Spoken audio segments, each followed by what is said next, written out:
Yeah. Yeah. I get to drink it out of the can. Oh, boy. You sure you don't want to throw that in a pint glass? Oh, we're throwing caution to the wind tonight. We're just going to go for it. We're going to barrel into this, right? Another Tuesday of beer and baseball. So let's do it. Hey, Michael here from Beer Baseball Blog, the adventures of craft beer and baseball. This is the Beer Baseball Blogcast episode 90. We've done this 90 straight weeks. Unbelievable. Wherever you are watching us live today, please give us a like and a comment. Let us know that you're out there. And as always, we'd appreciate if you subscribe and turn on those notifications. Some housekeeping before we start. Let's shout out our Patreon supporters. Cowboy Jack Durango, Rachel Elnar, and a new Patreon subscriber on the power hitter level, Greg Hall. Thank you so much. Good job, applause. Man. Thank you, Greg. Thank you, Greg. Appreciate it. There it is. There it is. Actually, I like this one too. Let him hear it. Yes. There you go. Little Brody Stevens for you. All right. Thank you to Scott Lost and Top Gun Talwar for being on the cleanup hitter level. You can check out Scott's comics and merchandise at accidentalaliens.com. Nikki and Ian from If Sports Cards and Eddie Borjas for being on the leadoff hitter level. You can check out their YouTube channel of weekly sports card breaks and pack openings at If Sports Cards. Thank you so much. And if I could just jump in real quick, Ian, you're not returning any of the 27 daily DMs I send you. So just check your phone, bro. Check your phone. That's all I'm saying. Yes. We like to get close to our Patreon subscribers, and Cowboy likes to get a little bit closer. Also, finally, thank you to Ed and Liam Brown for being on the off menu Clemente, Jeter, and Mays Friends and Family Plan. We appreciate all of your support, and so let's get to it. If you would like to become a Patreon supporter, go to our Patreon page, patreon.com/beer baseball. And also you can support us by buying stickers, buttons, beer coasters on our Etsy page. Search Beer Baseball on Etsy. Here's the lineup card for today. Batting leadoff is the VP of Content Development here at the Beer Baseball Blog, Angelo Trinidad. Welcome. Thank you, Michael. Good evening, everyone. Happy Tuesday. And hard to believe we're in episode 90. So just 10 away from 100 episodes. And gosh, who would have thunk that this would have all started with the text to Michael saying, hey, what would you think about this? And here we are over 90 weeks, 90 weeks later. So happy to be here and excited for tonight's show as always. Yeah, that's pretty much all I need is like, hey, you know what we should think about? And then all of a sudden, I just kind of make it and just like, okay, that gives me permission to do it all, right? That happened when someone called me up and says, hey, we should start a wrestling promotion and book ourselves on it and make it. And that went pretty well for a little while, but didn't end very well for me. Next, he's the field correspondent and senior research analyst here at the Beer Baseball Blog, Kevin Lyon. Hey, 90 weeks? 90 weeks. That's like 90 seconds of my life. Come on. But glad to be here, ready to talk some beer and baseball today. Right on. And hitting third is the Goodwill ambassador and the Sultan of Swig here at the Beer Baseball Blog, Cowboy Jack Durango. Uh-oh. All right. So everybody in the BBB, put your hands in the air and follow me. Kevin Lyon just got home from drinking Radiant IPAs. He don't care if they're New England, Crypto Hop, Juicy Jubbles, or West Coast Haze. He got basketball knowledge on lock, and that ain't no shtick. He busts out facts like Rain Man counting toothpicks. Now, don't get it twisted. Brother's always ready for combat. This dude took out Reggie Jackson's wife with a baseball bat. He ain't no Mark McGuire, never uses test. That's an all-natural best chest in the West. Wow. Oh my God. Unbelievable. Unbelievable. Cowboy, you bring it every week. You are the poet laureate of the Beer Baseball Blog. You know, I understand that, right? Yes. And now there's two things added to my resume. And now I'm now a basketball expert. And apparently I hit Reggie Jackson's wife with a bat, not Fred Lynn. Well, a little revisionist history, Hey. but Hey, we've all learned. Don't let facts get in the way of a good story. All right. Hey, we've all learned, and we should know by now that any type of history as it relates to Cowboy Jack is hazy history. yeah, it's hazy is the best, right? Yes. Exactly. That's it. Very good. Angelo, dude, hey. I'm right there. Thank you. But regardless, Fred Lynn and Reggie Jackson, both friends of the show. That's right. Yes, that's right. So, Jack, you actually are celebrating a big day today. Am I correct? I am celebrating a giant day today. Today is my son's 9th birthday. Look at that. The Outlaw Cash Durango. Gosh, man, 9 years and it's flown by like that. He's partying hard right now. And dude, happy birthday, son. I'm proud of you. Yeah. And look at that. Look at that form. He can't wait to get that ball and whip it back, right? Solid form. Yeah, that was probably his 3rd baseball practice. And then the other picture is his grandfather and him. We went to a Cubby D-backs game recently, and it's a great, amazing day. Great, amazing day. So happy birthday, awesome. Cash. So happy for you, son. Awesome. And tell me more about this picture right here. So this is a picture of my father-in-law. His name is Steady Eddie Leahy. He grew up in Galesburg, Illinois, and from all accounts, he was a heck of a baseball player and went on to become a really, really good baseball coach. And recently, I found out that he's my favorite coach of all time without ever seeing him because of this story. He was late to a game, and they had locked the entrance gates. So he drove around and drove his car through the infield, right up to the dugout, and got out. And everybody's freaking out. And he's like, "I'm Steady Eddie. I'm coach. Leave me alone."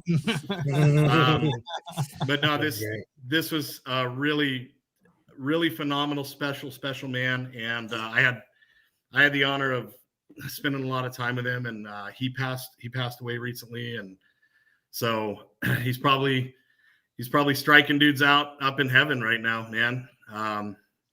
So cheers to Eddie. Cheers. He pulled that car right up to the pearly gates. Right up to the pearly, I guarantee you, and stepped out in white patent leather shoes with a white belt on and said, "Steady Eddie's here. Open them up." That's amazing. Yeah, so that is really awesome. I'm glad we got to talk about him because he seemed like he meant a lot to you. So yes, sir. Yeah, and that could have been one of the first bullpen carts as well. Depending on what he was driving, it wasn't a golf cart. It was an actual car, though. Yeah, no, it's like an Oldsmobile Cutlass. Dude, I was gonna say I literally picture it in my mind as a Oldsmobile just pulling up, putting all the way up to the dugout. Dude, knowing Steady Eddie, dude, it was a big black Cadillac, man. Well, right on. And thank you for that. Thank you for that, Michael. So let's get to it. What are we drinking tonight? I am going to start with Angelo. So, man, I'll tell you, I opened this beer at the top of the show, and the aroma of this beer smells incredible. It's a fruit-filled aroma, but tonight I'll be drinking from Mother Earth Brewing Company, the Project X Conditioned Reflex Hazy IPA. This is labeled as a art and beer collaboration.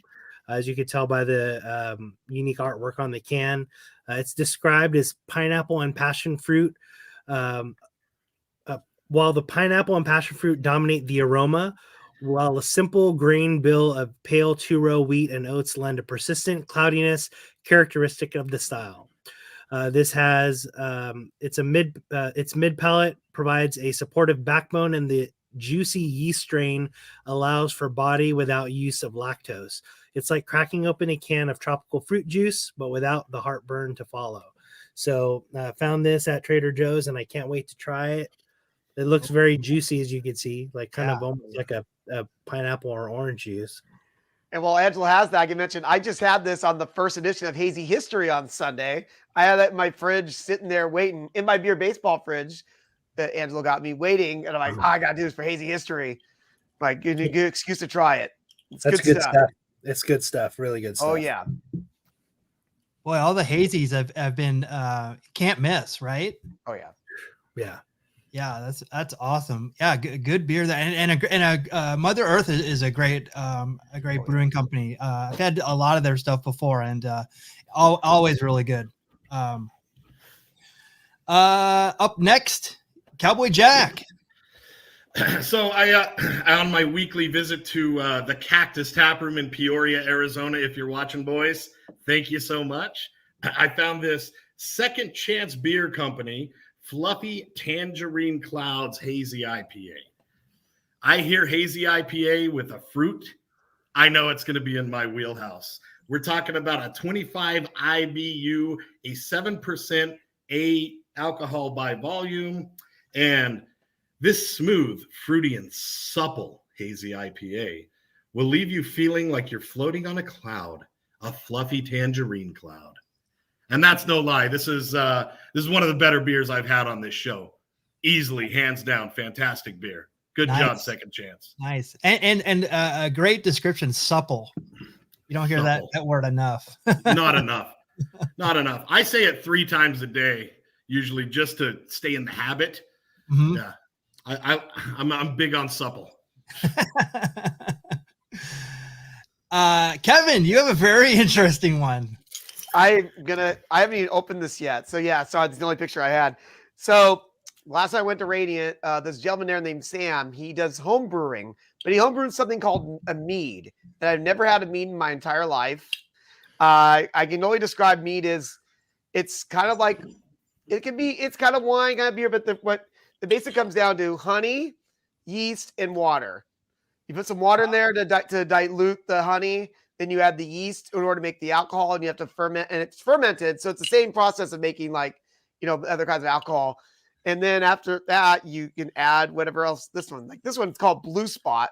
The name of the brand is Dog and Sweater. They all have dogs on the labels. He gave me 2. He gave me this one. Let me show this one off, called Jackson. It's an orange blossom mead.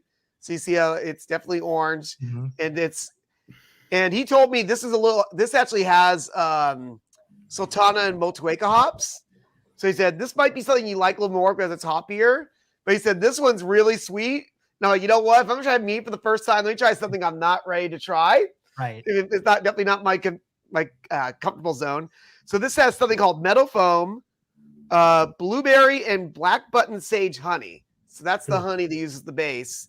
And this is the water, the yeast. There's Tahitian and Mexican vanilla, coconut, and it's aged with American oak. And it's 12.6% ABV. So that's where, if you make a mead, the percentage is going to be closer to like a wine level. Yeah. And lastly, I haven't opened this yet because I wanted to know, normally you cork these like you do wine, but because he doesn't want to do the cork process. So instead, it's a regular bottle, and he just put candle wax like what they do for Maker's Mark. Yeah, exactly. So that's why I want to do that. Now the fun part. You know what? You might as well go to yours while I try to open this up, because I realize I have nothing to open up this candle. Yeah, no, you need to hurry, brother. When you let us know that you were drinking this, I was super curious, so I need to find out how it is immediately. Well, you're gonna have to wait a minute here. Immediately. Boy, we're live, pal. Thank you. Thank you, Jack. I got you. Thank you. Okay. Oh, so it just wasn't funny. I just didn't get that. It didn't click the first time because I'm too busy immediately trying to open this thing live on the internet. You know. God, no. I'm gonna make a note. No more mead jokes. You made plenty of mead jokes the last 2 days, so it's all right. You might want to turn the volume on your microphone up to medium. Go, okay. There you go. Let's just do me jokes all night while I open this up, and we'll see how it is. All right. We're losing everybody. All right. We do a craft beer and baseball blog. So, yeah. So, of course, I'm going to have a sparkling hop tea. Yeah. Go me. Yep. This is the actually the green tea one from Hoplark. And they have a whole bunch of different flavors here. And I am actually trying the one on the far right. So this is the green tea one. They have the Citra, what is it? The Citra bomb one, the really hoppy one, the calm one. So this is sweet and fruity aroma, juicy berry, medley notes, a slight characteristic of toasted rice, finishes with piney and noticeable bubble gum flavor, which actually I don't taste that much. Yeah, maybe a little. It's not bubble gummy like you would think, but it has a kind of a bubble gummy type of consistency. But it's carbonated water, organic tea, and it's vegan, it's non-GMO, it's keto, and no calories, no carbs, no sugar, and no ABV. unfortunately for me. But the one thing that it does have, and when I had this before, it actually kind of hit me pretty hard. It has 60 milligrams of caffeine. Oh, so yeah, it's pretty. It kind of hit my head a little bit. Kind of the way like if I drink a whole bunch of Diet Coke, is a similar thing. But yeah, I mean, this is the experimental January, so I thought I'd give this a go. And where did you find it at? I think my girlfriend got it at. Possibly like not Trader Joe's, but Total Wine. No, we didn't get it. No, it wasn't Total Wine. It was because if we went to the Total Wine, I go, oh, we have to get this. We have to get this. I think it was actually Whole Foods. So got it. Yeah, I'd like to try that Citra bomb. Yeah, it actually I'm interested in it. Just for the curiosity. But yeah, it's obviously not what I want tonight. But I'm doing my due diligence. Ooh, yeah, that smells strong. Yeah, here it comes. I think I've only had mead one time, and I liked it, but it was probably nothing I was gonna go back to. It does smell pretty strong. Woo! Yeah. And one thing they also told me about this, like I was telling someone was helping me out, like, yeah, just take it slow. You may not want to drink even a whole thing of it, but I'm like, yes, you see, this is not even. It's like by like 10 ounces or something like that. He said if you don't finish it, you actually can just cover it and you actually refrigerate it again because there's no carbon because of the lack of carbonation. Oh wow, how interesting! All right, let's see how this is.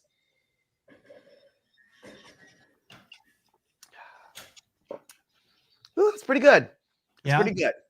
What is it? Does it taste like lots of honey? Yeah. I'm tasting some honey, but it's funny because I was anticipating like wine because it might remind me of that, but it's definitely not something I would normally drink. But I'm glad I'm having this. Because I wouldn't go out of my way to try something like this. Yeah, for sure. I know I'm still trying to take in all these flavors because, like I said, there's a lot going on here. We got the honey, the vanilla I can taste. I haven't really tasted much of the coconut yet, and that's usually like for me. I'm not big on coconut in my beers. I'm just gonna enjoy this. I can be done with this in like 5 minutes at this rate. Yeah, exactly. And you said that was 12%? 12.6. Oh no. But you see, this isn't that much though. It says it's a 187 milliliters. I don't know what that is. We'll check in with you in about 20 minutes. Exactly. when we get to card sharks, we'll check in and see how you're doing. Yes, exactly. Yeah. Well, let's say hello. Let's say hello to all of our friends out there. David, thank you for joining. Ian, thank you for joining as well. Our newest Patreon supporter, Greg Hall, thank you for joining. My brother. Hello. That's so good. Daily Sports Car. I always want to say Daily Sports Cards. It's Daily Sports Talk. Thank you for joining again. I'm unbelievable. Awesome. Hey, look who's back. Yeah, Bubble Pug's back. The return of the queen, dude. Right on. Thank you so much for joining. Ryan's here. Thank you for joining tonight. We have a great show. Another Patreon supporter, John Talwar. Yeah, happy birthday to Cash. Best Godfather ever. Mr. Soup, thank you for joining. Whoa, dude. What's that about? What's that? He said, hello, gentlemen, and Cowboy. I like it. I like it. Solid. Yes, Evan White, thank you for joining as well. Why is he booing? I just wondered why. Probably a delayed reaction to my rap. Oh, come on. All right, let's do it. Let's get into this day in baseball history for January 18th. January 18th, 1938, Grover Cleveland Alexander becomes the 10th and only player this year to be elected to the Hall of Fame. Old Pete's 373 victories is the record for most career wins in the National League, which he shares with Christy Mathewson. I mean, 373, and he was only the 10th person to go into the Hall of Fame. That's nuts. Well, this is only like the second or third year of the Hall of Fame, too, to be fair. True. That is true. Dude, that guy should be in the Hall of Fame for most beautiful ears. Those are like, he's got like angelic cherub ears, dude. Sorry. They actually look like they don't fit his head, actually. They maybe don't. it's Not the at all. cap. They're photoshopped on there, dude. Those aren't real ears. That was some artist in 1938. Like the photo didn't develop, and he was like, "Well, I guess I got to draw an ear." So go ahead. I was gonna say, you know what's funny too is I looked it up. He was actually on the ballot for the third time in this year too. Oh wow! He took 3 years to get voted in. He still had just under 81% to get in. It's like what? Yeah, a lot of these guys on the in the first like 10 years, like they actually didn't get in first ballot. So, and yes, he is named after your president, Grover Cleveland, because he was actually born during the first term of Grover Cleveland. I would know because I was, You were his midwife. Got it. Yes, exactly. Because I was trying to find out why his nickname is Old Pete. Like, right. Yeah, like, if you look him up on Baseball Reference, it's actually Pete Alexander. Oh, and that's what threw me off. I'm just like, I don't know. They always call him Grover Cleveland Alexander. And also, correction, Kevin was his midwife. Oh, we all got in on it. Yeah. Bro, that was the best one, dude. Hall of Fame. Very good. Hall of Fame mead joke, dude. There you go. That's why we have the Patreon. See what you get for supporting us. Exactly. So if you've been watching our little things on YouTube, the little header for it, you'll notice that I've been kind of changing them up. So like every week now, I'm going to actually have like a little kind of tease. And the one for this week was Bob Feller takes a pay cut or gets a pay cut. Right. Yes. Well, I guess. It's January 50. My guess is going to be because is this when he got enlisted to World War II? That was good. I would guess. No, that would have been a pay cut. Yeah, that would have been a drastic pay cut. But on January 18th, 1950, Bob Feller asks and gets his salary reduced to $45,000, a $20,000 cut because he believes his subpar record of 15-14 doesn't merit an increase. Wow. Right-handed Rapid Robert rebounds, posting a 16-11 record with an ERA of 3.43 for the Indians next season. Boy, Rob Manfred would love Bob Feller these days. Yes, He'll take that pay cut. Every owner would love that. You kidding me? Yeah. Yeah. Let's see the owners put that in the proposal for Right. That'll definitely end the lockout.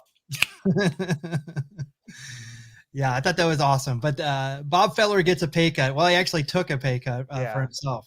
And actually, this is not the first pay cut story I have today. Oh. Ooh. January 18th, 1952, the White Sox board of directors accept the resignation of Charlie A. Comiskey Jr., the team's vice president and secretary, after turning down his request for a promotion and more money. This Yeah. game baseball is all about the money. Yeah, Jackie. The 25-year-old's dissatisfaction with the club came as a complete surprise to his mother, Grace Comiskey, the Chicago Ball Club's president. Comiskey, so Chuck Comiskey, we'll just call him Chuck, was the grandson of the team's founder, Charles Comiskey. And during his time in the White Sox front office, Comiskey played an important role in developing the minor league system of the Go-Go Sox teams of the late 50s. So it gets real. I was trying to follow this, and it was so complex. Like, I don't even know how to explain it. So the White Sox had this had a family, the Comiskeys, that owned the White Sox. So I guess the of that dude's hat. Yeah, it's great. In Chicago, he has a sombrero. Okay, dude, that makes sense. I've got hat envy. Are you talking about that hat or the hat on the gentleman on the Tommy the sort of looking fellow there next to the car? No, it's the cowboy hat. So after the mother Comiskey died, there was actually a court battle between Chuck and his sister to get to have the majority ownership, and but he actually got part ownership. Like, it got really super crazy, and but Chuck got the ownership from 56 to 61, culminating with the teams winning American League championship in 59. Between the legal battles and the people buying and selling their portions off, it resembled the TV show Dallas. You were a Dallas fan, were you not, Kevin? I was in Dallas in the 70s. Hey, wait a minute! Did you shoot JR? No, I meant the 1870s. Oh, Dodge City. Yes. Oh my gosh! I never realized how much you looked like Patrick Duffy, Kevin. Bro, be still my heart. I'm ready to take this step by step. Wow. Right? Wow. That's like a me and Michael Mondragon joke right there. That's a deep wow. That's a deep one. I'll send a photo of you. You know what, Jack? You know what I'll do for you? Next time I come out of the shower, I'll make sure to take a photo of me just for you. All right. Thanks, babe. That's right. Yeah. That's the only thing deep I can come back with. By the way, this last 90 weeks has all been a dream sequence.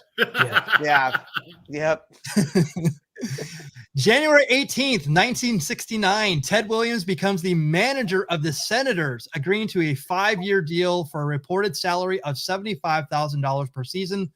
The team, which finished in last place the previous campaign, will post an 86-76 record with Williams in his first year, accounting for only 500 season in their 11-year tenure in Washington. Yeah, a lot of people don't remember the Senators. Good reason. Yeah. Yeah, they played at RFK Stadium, which was oh god. I mean, it was just like a terrible stadium.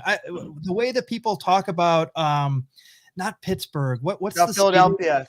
No, not Philadelphia. There's another stadium that's so bad that the Cowboys actually brought their own benches. I thought you were talking about Philadelphia Veterans Stadium for football. Oh well, yeah. This was recently.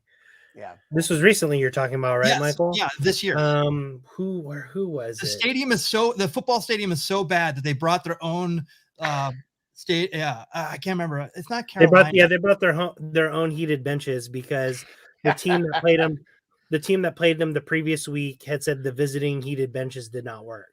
Yeah. Michael, can you hit the button for me? Their benches weren't warm. Yeah, they didn't have. Dude, I thought you guys were talking like they didn't have benches. Like, oh, no. I'm sorry, the tushy warmers were on the fritz. That's why I said, Michael, can you hit the map for me? Disgusting.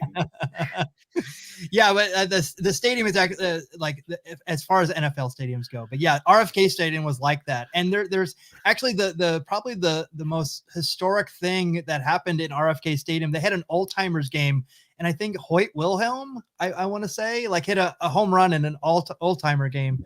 And I keep on seeing that on Twitter, almost every week. They keep on showing that. Now, do I remember right? Did when the Nationals first started, weren't they actually still playing at RFK? Yeah. Or did they already have a new stadium? Oh, I don't think they had the new stadium right when they moved down there. But I think the Expos did potentially. But I will have to look that up. That's a good one. I will to look it up. Give me a moment. So I did the research on the Cowboys heated bench controversy, and funny enough, that the team that or the stadium they were at was FedEx Field in Washington D.C. Oh, there you go. Okay, so I knew there was. It's called FedEx Field now. There you go. That's right. Yeah, they say the stadium is so bad by any wrap it up. Dude, in our nation's capital, bro. Jeez, bro. What would the founding fathers think? You don't have heated benches. Excuse me. Well, actually, I don't think FedEx is it FedEx Stadium. I don't think that's RFK. It's not. It's not. This is another stadium. So now the new stadium is just as bad as the old one because RFK is planned to be it's vacant right now, and it's planned to be demolished sometime this year. But to wrap this up, the Nationals did play for 3 seasons at RFK Stadium. Oh wow, how interesting! Okay, yeah, they also played in Puerto Rico. Rico. Into Nationals Park in 2008. Yeah, there you go. All right, wow. I did not expect that to have that much conversation around it. Yeah, that was a solid one, dude. Yeah, I guess so. We're all over the place tonight. Well, if that had this that much conversation, I can't imagine this one.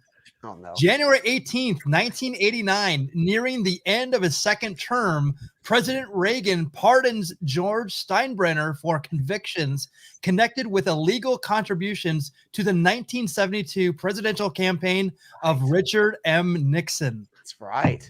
The Yankee owner who pleaded guilty in 1974 to conspiring to violate federal election laws was fined $15,000, but did not spend any time in jail.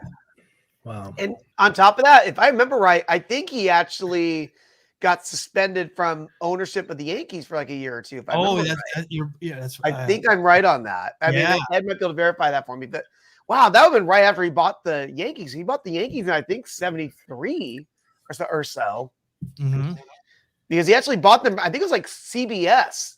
Actually owned the Yankees, if I remember right, Columbia Broadcasting System. Yep. Yeah. You know what, man? This just really proves that justice is blind in America. Yeah, obviously. There you go. The more things change, the more they stay the same, right? Right. Yep. Supporting hey, come on, Richard Nixon, local politician. Yes. January 18th, 2005, Eric Gagne and the Dodgers agreed to a $19 million 2-year deal.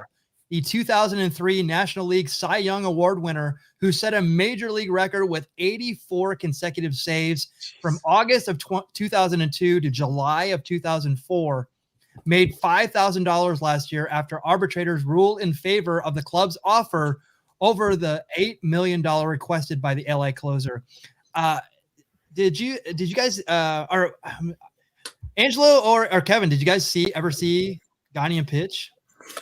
I don't think I might have once at a Dodger game I went to. I think he was around then. Yeah, but that would have been it. That was the period I wasn't really going to games very much. Was in the 2000s.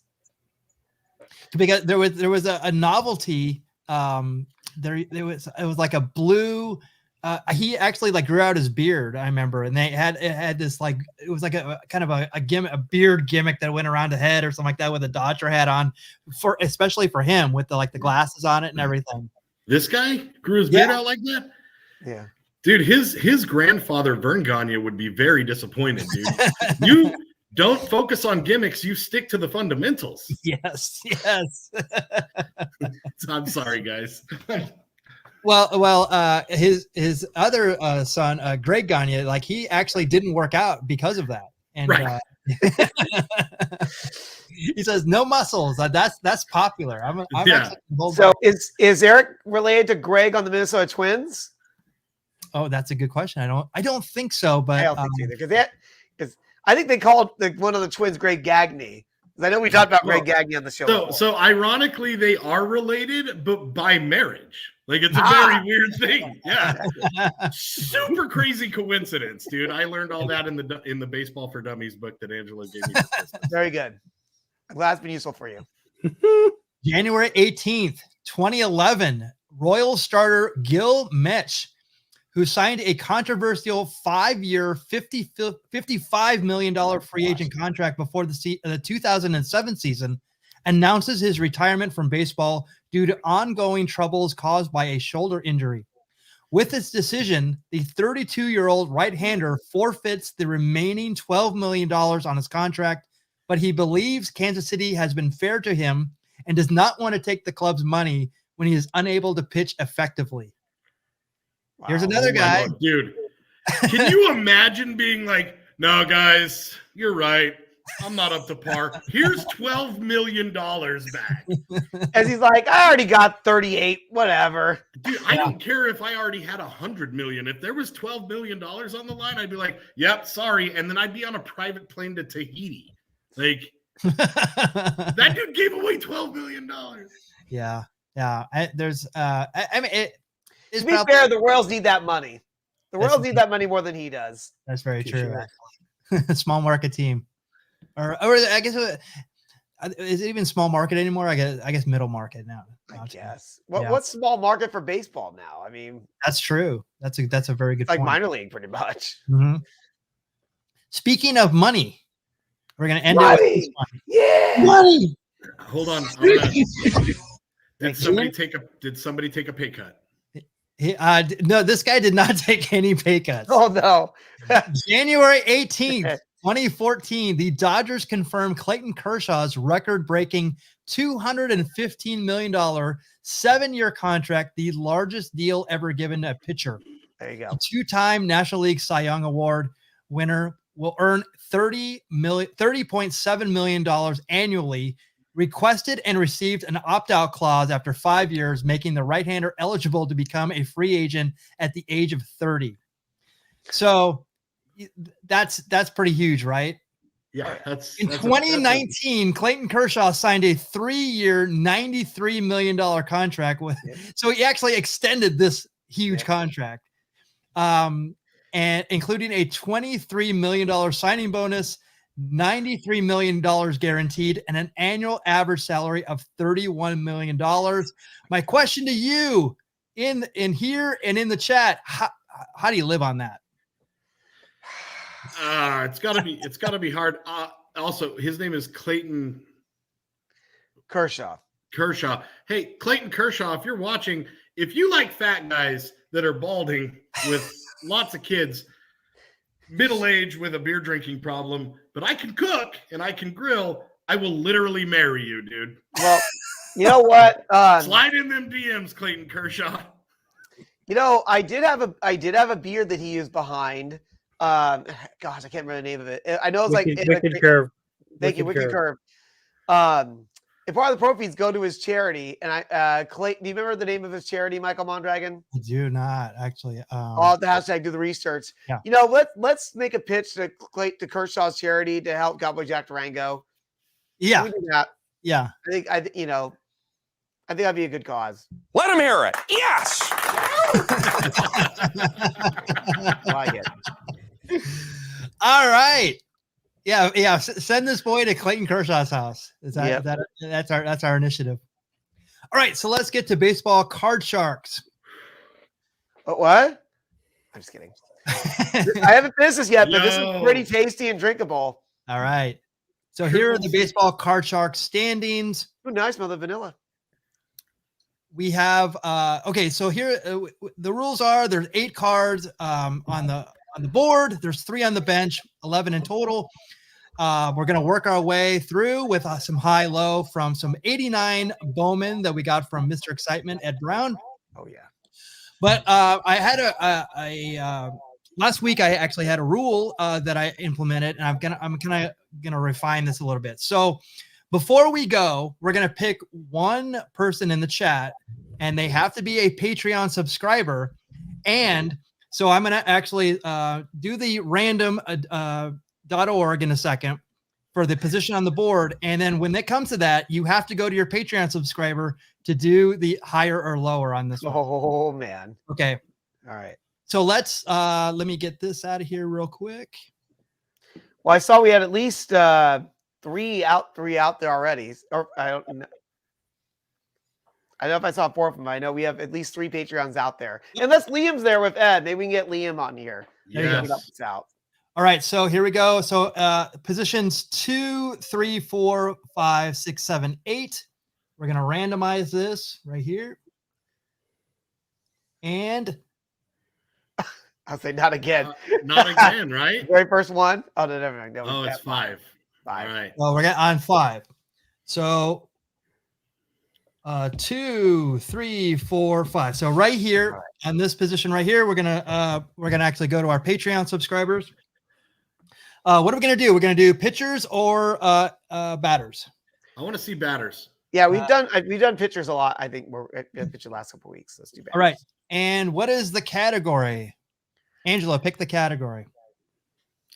We're doing batters, I think, not pitchers. Yes, sir. Oh, that's right. Did I? Oh yeah. Oh, sorry. I didn't. While he's getting those right, pick something. Total rookie Cowboy Jack move, dude. Yeah, exactly. Let's do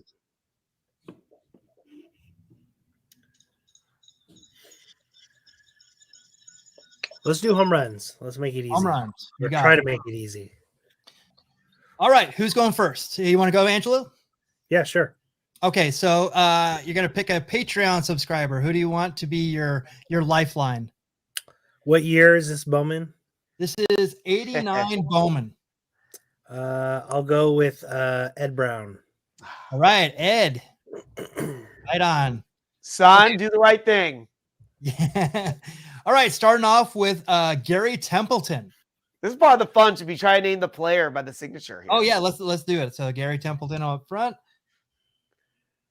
Oh, see if you is that Tom? Oh wait, I was thinking it was Tom Bernansky, but it's not.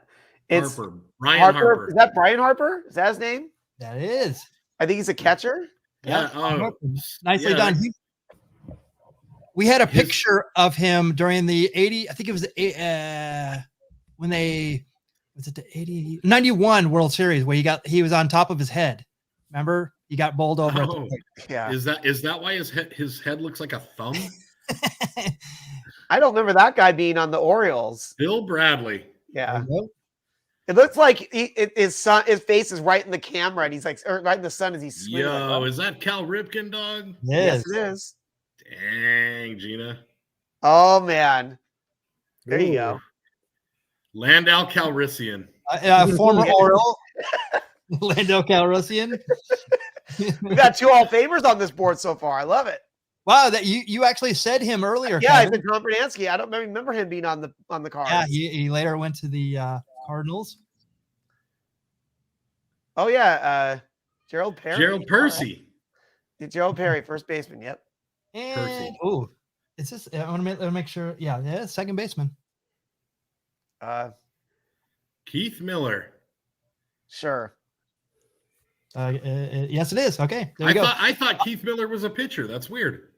Oh, I thought Ken Daly's the pitcher too, though. Yes, he is. Yeah, I was like, wait a minute. Ken Daly double over there. Come on. On your bench is Billy Ripken. Love it. Cal's brother. We have Billy and Cal. All right. Uh-oh. I know Ed knows who that guy is. Mookie right. Wilson. Yes.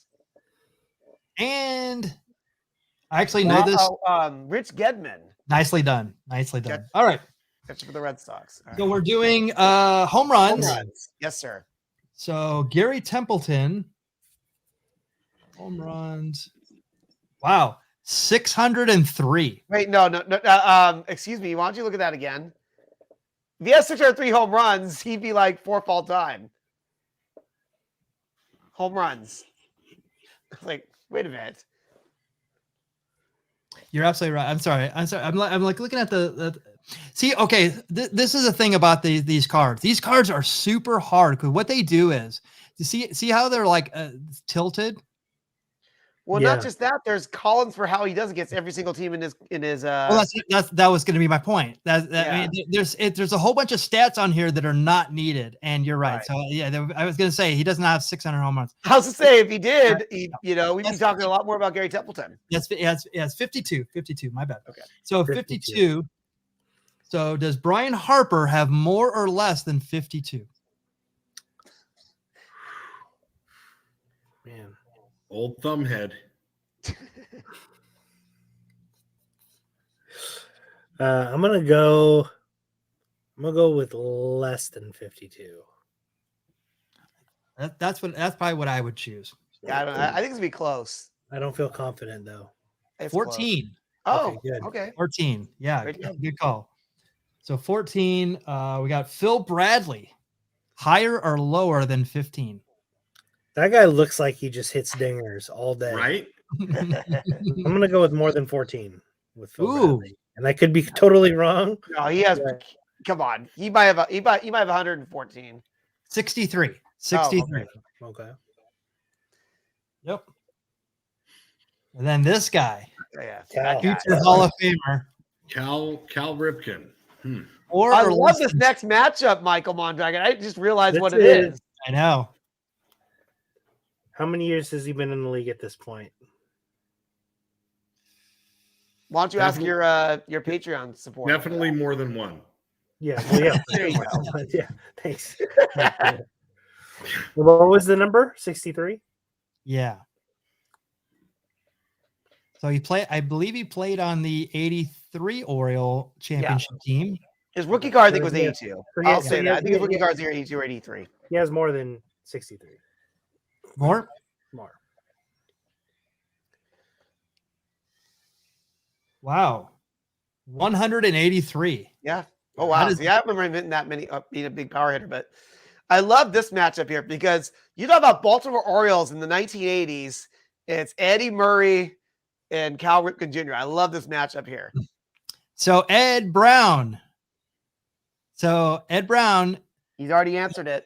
No. That was on the last question. That was on the last. That was No, on the you last just said it one. again. Ah, there it is. Yeah, it just Yeah. popped in for me. So Yeah. Ed Brown, Patreon supporter, has the choice here, and he will say more. Good call. Yep. Definitely good call. He has 333. Wow. Oh, yeah. And, dude, those are the type of numbers you got to put up to be the mayor of Cloud City. Yep. Yeah, exactly. And to be a Hall of Famer. And to be on a beer can, right, Michael Mondragon? That's right. That's right. Steady Eddie. Oh my More- God, what a weird coincidence. Steady Eddie. Yeah, That's right. that's right. I'm going to go with less. Yes, I think Yeah. that you're right on that one. He's going to have more than you think. He might have around 200. He does at 188. Nicely done, Yeah. Kevin. He was 188. actually pretty underrated for that time period. Gerald Perry, higher or lower than 188?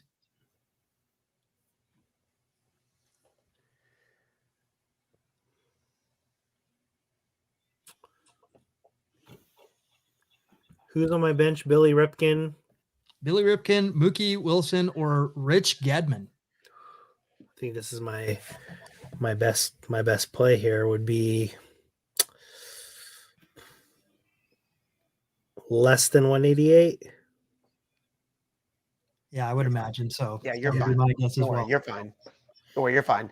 He just put that mustache on to make it seem like he's older. 33. Same. Okay. 33. Him and Phil Bradley are drawing on those mustaches. Dude, So- I thought you were going to go to the bench. Wow. No, there wasn't one that would make me feel more confident than that pick. So Keith Miller, higher or lower than 33?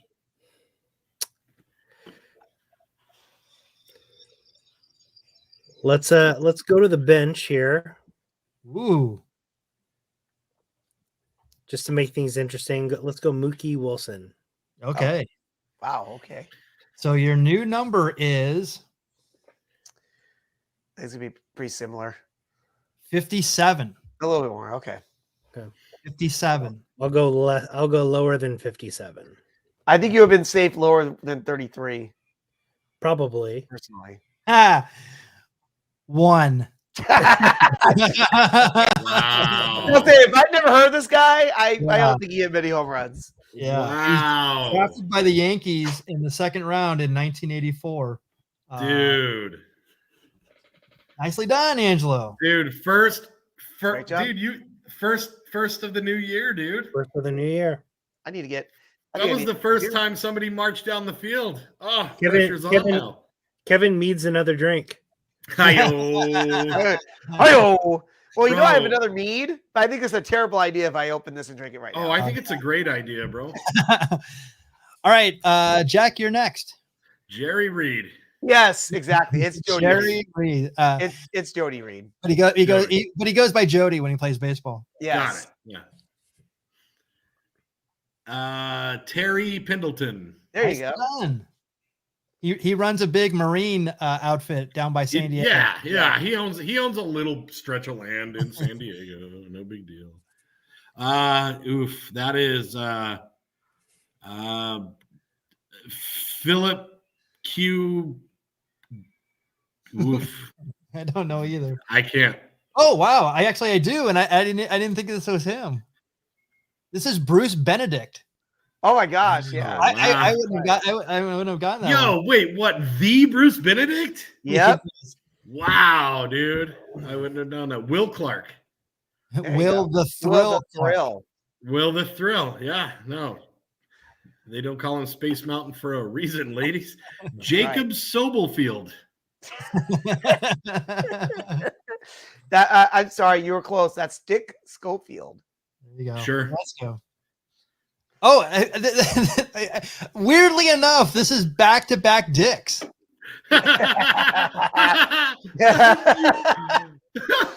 Hey, this is Dickie though. Come on. Oh, we're gonna take that out in post. This is Dickie though. His name's Dickie. Richard Thorne.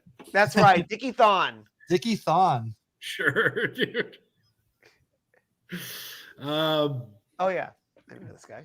Bess, Billy Bess, Buddy Bell. Buddy Bell. Sure. He looks like a villain in a Lethal Weapon movie. Yeah. And Carlton Fisk. Good job. Fudge. He's I've never seen a photo of him smiling in my entire life. What the heck is you've that? never seen Happy Pudge, dude? No. Jeez, bro. Happy Pudge rules. That's it. Oh, we got one on your bench is Alan Ashby. All right. Look how happy he is. Yeah, he's very happy to be.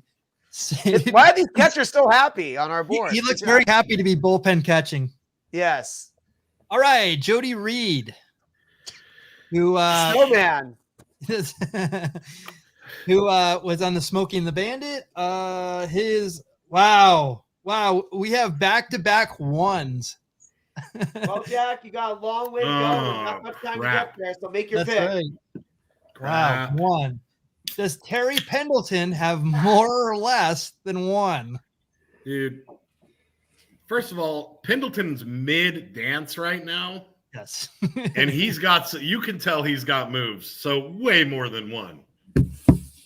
Yep. Actually, only 25 here. I thought he would have a little bit more, but 25. Yeah. Oh no, I'll keep him low. I like it. Nice Doc Ellis shirt. John knows him because he was a Brave for a long time in the 90s as well. So Bruce Benedict, higher or lower than 25? Oh man, this is and what year are these cards? 89. 89. Okay, so at this point, Bruce Benedict he'd put in some years. He's put in some reps, and he was a solid hitter. He was a mechanic. You know, he's not hitting dingers every week, but he's stacking them up over the season. So I'm going to say more. Got it. Well, Jack, you'd be wrong. 17. You said. Oh my gosh! Wow. All right. You said you liked him low. This game is rigged. Okay. I think I would have been wrong on that one too, honestly. I honestly think I would have been wrong. As long as that guy's been around, I'm like 17. I feel like if a judge would have listened to what I said, he would have given it to me. But whatever. No, this game is rigged. No big deal. He was drafted by the Braves in the 5th round in 1976. And by 89, he only had 17 home runs. That is absolutely crazy. Wow. All right. So disappointment. Kevin, you're up. I'm up. So is that Mike? Is that the other Mike Marshall? Yes, it is. Nicely done. The batter, Mike Marshall. All right. And then Mike Davis. That's right. We were talking about him He was doing a Dusty Rhodes gimmick in Florida, right? Yeah, Right. exactly. And he's real precious about how he holds that bat. And I'm guessing that's Juan's. There's Carlo, or Lando. I mean, Lando Calrissian again. Yes. Juan Right? Is that him again? This is Juan Samuel. This is the Hispanic version of Lando Calrissian. Yes. Right. Yes. All right. So Mike Marshall, who had to be pretty young here, I would say. I think he's been playing like 6-7 years. I want to say maybe. Oh, you're absolutely right. 126. Okay, that's solid. I'll take that. Okay, 126. Mean Mike Davis. Mean Mike Davis. Precious Mike Davis. Well, Michael, he had that run, the rock and roll RPMs, back in the 80s too, in the wrestling days. I'm going to go the deepest wrestling cut there possible. Yeah, dude, So I will say, though, he's on the road a lot, so I don't think he has many home runs. So let's say lower. Lower. Yes. You'd be right. 86, more than I expected, though. More than I thought. More than I thought, yeah. Yeah, totally more than I thought too. 86. This Juan one could be a Samuel. little tricky. This is a little tricky here. This is tricky. Because Juan was a good hitter, but he was one of those guys who I don't know if he was hitting 20 home runs a year. Right. 86 was the number? 86. This is like flip a coin. This is why I wish I could go to my Patreon person. Shoot, let me think. Doing math in my head, trying to figure out when he debuted. Right, dude. How many toothpicks on the floor? Hey, I'm getting two picks right now, going 472. Oh, that's not the question. I'm sorry. Oh gosh.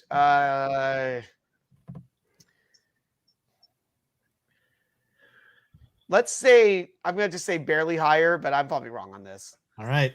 Higher than 86. Yeah, I don't think I'm right on this. 92. Oh, that was Not only did you get it, you barely got it. I was thinking to myself, he might have had 15 home runs over 6 seasons, 90, Dude, 92 picks on the floor. You are Tom Berenger in the World Series, dog. Bad knees and all, dude. You got it. 92. Well, we know Will the Throw Clark definitely had more in his entire career, but at this point with 92, Oh, dude, I love it. I don't think he has 92 yet. I don't think so either. I'm going to go a little lower. Yeah. It's going to be closer. I think it's around 75. Okay.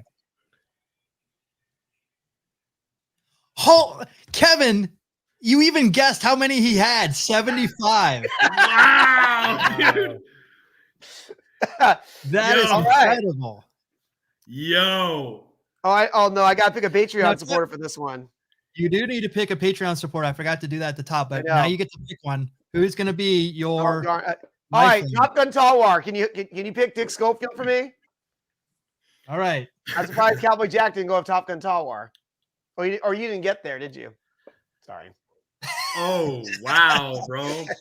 All right. Top Gun I know. Talwar. I'm just kidding. Sorry. Does Dick Schofield have higher or lower than 75? Now watch Top Gun left the show in like the last few seconds. Oh, he's going with less. Yeah, I think he's right. I'm with him on that. All right. Right. Thanks, John. Oh, there it is. There's the less. 75. Keep drinking, Kevin. 43. Thank you, John. 43. Nicely done. Thanks, Nicely John. done. All right. So 43. We got Dickie Thon. Jeez. This one's actually kind of really tough, I think. This is tough too, but I'm still thinking he's going to be a little higher just because that mustache is clearly a 10, 12-year veteran. Yeah. I'll go a little higher. Good math. It checks out. All right. I'm so just thinking 6 home runs a year for 10 years. He can have 60. 43. Bro, if it's 60, I'm going to go banana sandwiches. 34. Oh, my gosh. This game is 34. rigged. Oh, dude. You got cocky. No, I just didn't. I know that guy played a while. I just picked tough Dick. one. Bro. You got cocky. You didn't think about I'm it. sorry, I picked the wrong Dick. Sorry. The only thing I was thinking of is like back in the 80s when he was probably playing, infielders did not have big bats. But Dick Schofield was honestly because I know because I was going to a lot of Angel games back then. Dick Schofield was only playing like 4 or 5 years at that point, but I guess he did enough. Right. Remember, I get to go against one of the Angels I saw when I was a kid. I mean, when Ryan Sandberg came in, that was a big deal that he was hitting like multiple home runs. Well, and I don't know if you know this or not, but Dick Schofield is from a little town called Missoula, Minnesota, and they have a billboard entering Missoula, and it says Dick Schofield, most home runs of all time. So I don't know where you get your facts from. I trust Missoula. And you know what? Honestly, Dick Schofield hit the game-winning home run, the best game I've ever been to in my entire life. We can tell that story another day. Okay. My favorite game ever live. Dick Schofield hit the game-winning home run. Nice. This is former A Tony Armas. Oh my gosh! Wow, that guy's still in the league. Is it Rafael Santana? Okay. Rafael, no relation to Tito. Okay, are we sure about that? Carmelo Martinez. Yes, I remember that guy. Yeah, solid first baseman. Jody Davis, former Cub. Was he? That bat is in a very awkward position. Yep. I don't know what went on that bat. Yeah. Wow. Edgar Martinez, future Hall of Famer. That's. I like all these guys are just. This is so late 80s. So many mustaches everywhere. Gerald Young. Gerald Young. Okay. Yeah. And that's it. All right. Dude, here we go. If he marches through the field, we definitely know it's rigged. Michael Mondragon, who's your Patreon supporter here? You know, I'm gonna go with my my grade school buddy. If he's still in here, I think that he is. Greg Hall. All right. He's really good at this. So Tony Armas, 240. Oh yeah. Okay. I remember him being a good hitter. Definitely going lower on Rafael Santana. 12. That's actually 11 more than I thought he would have.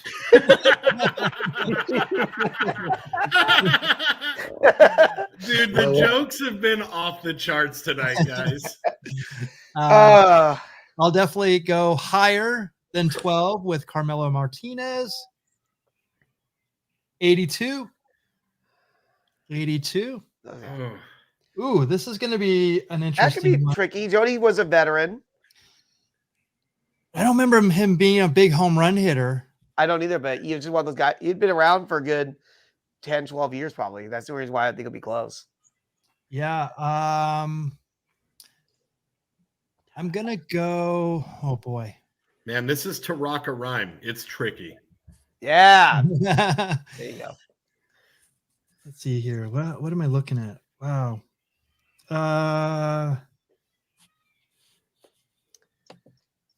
Do I? This is it's going to be tough.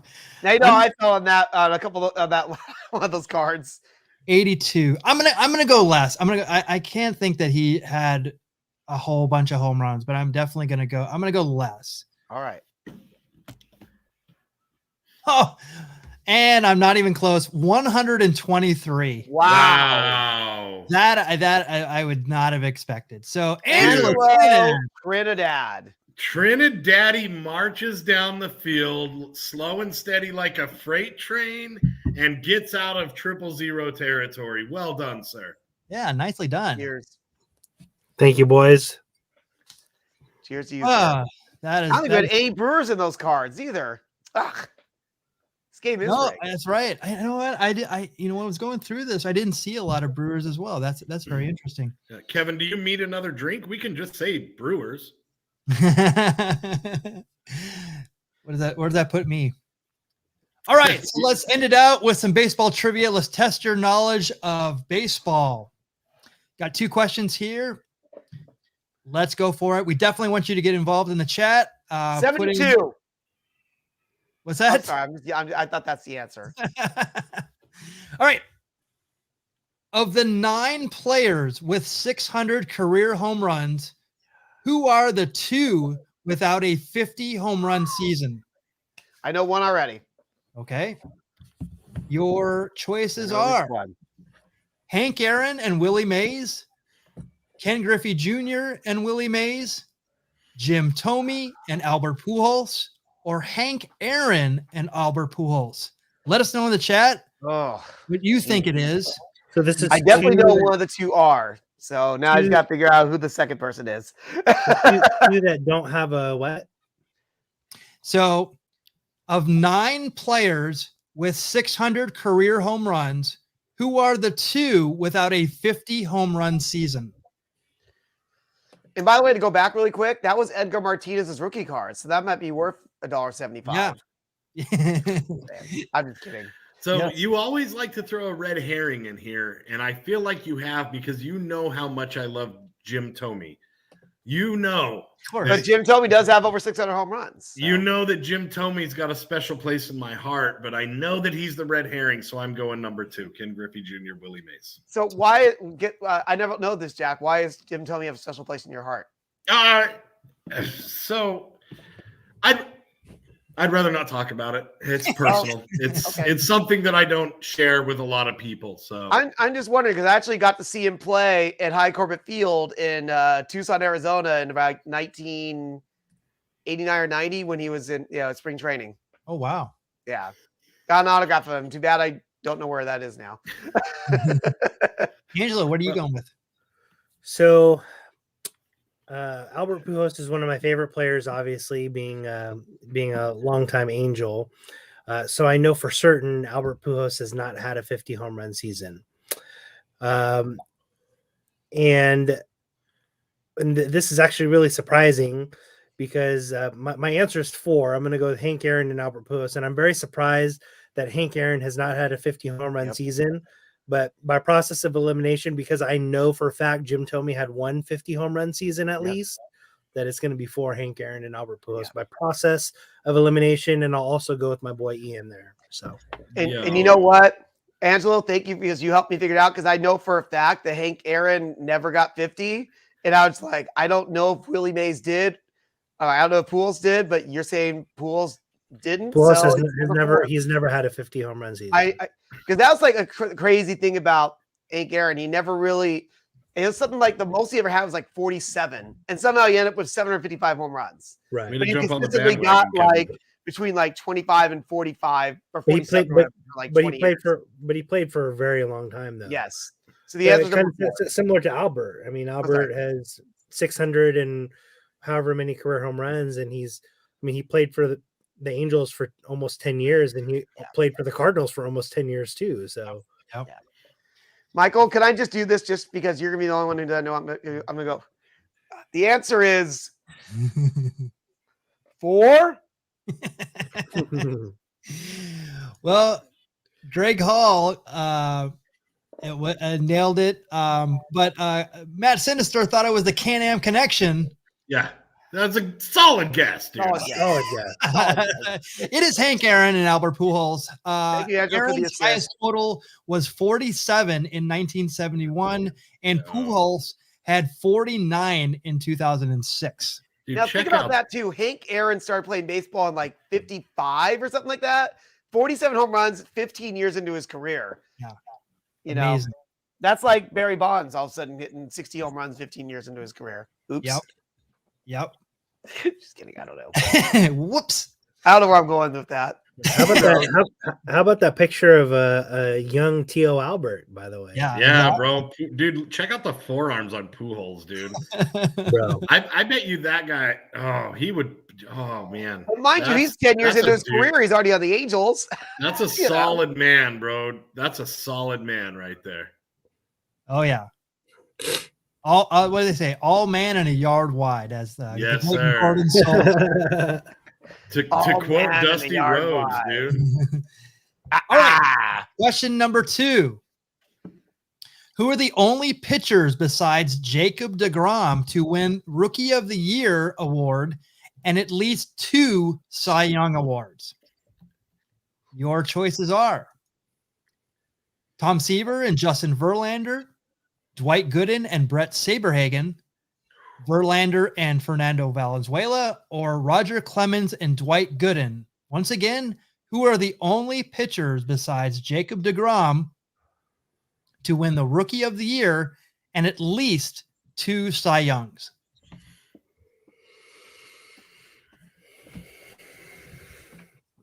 You got a lot of silence on this one.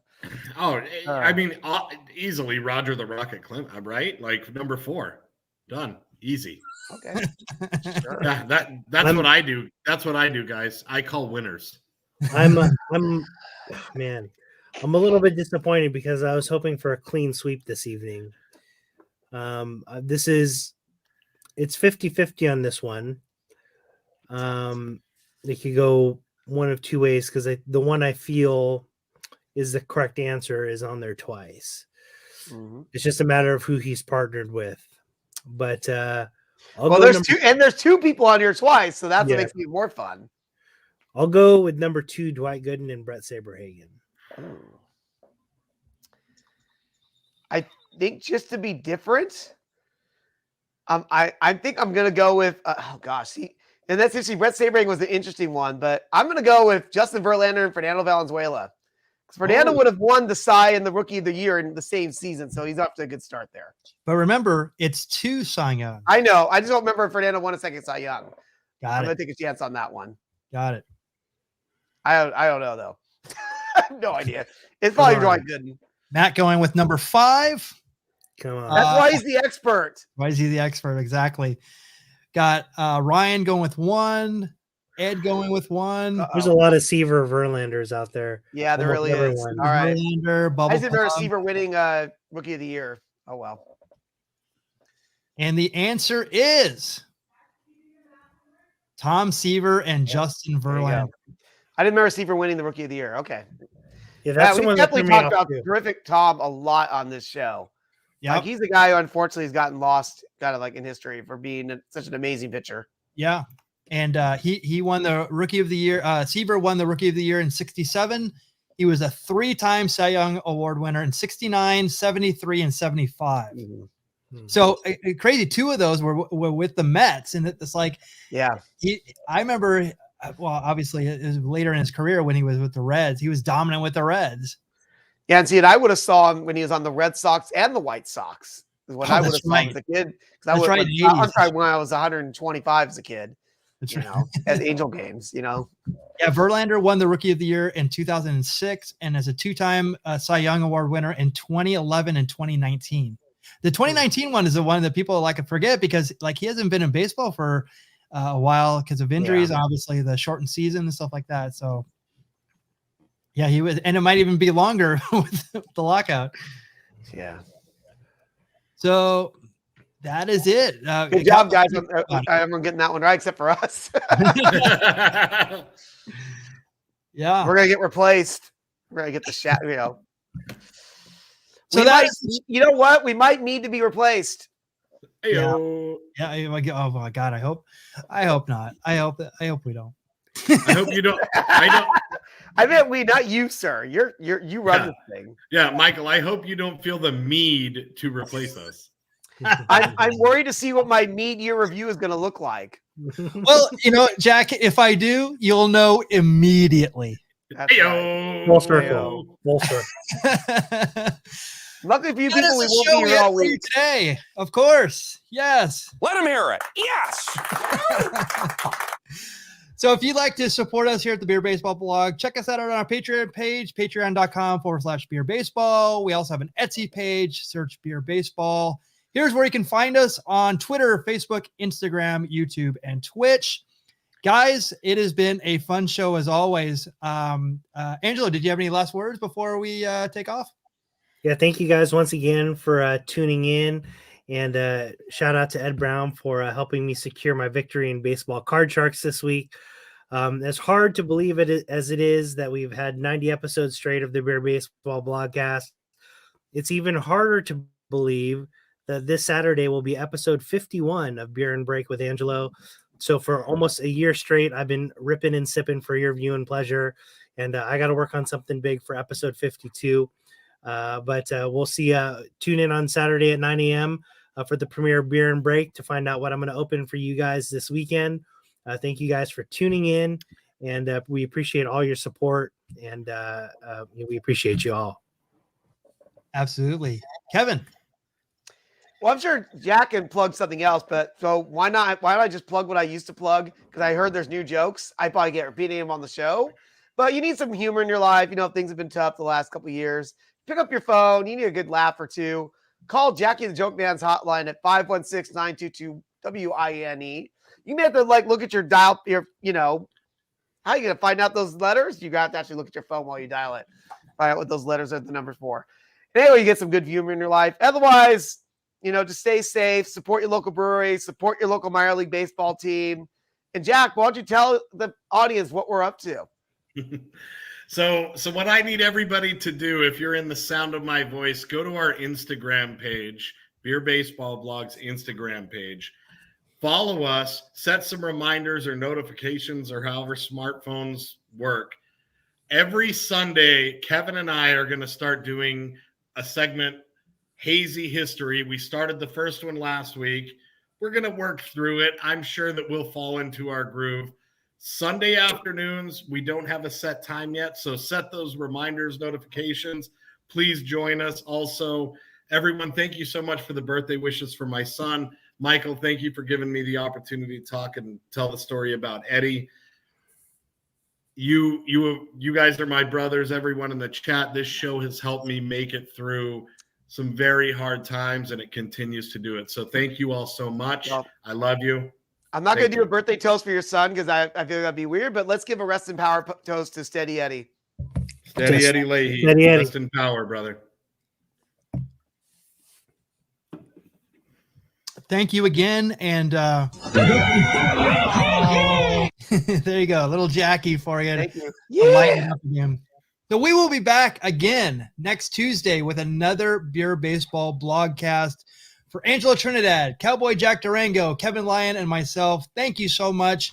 And we will be back next week with more craft beer and curveballs. Thanks again, everyone. Good night.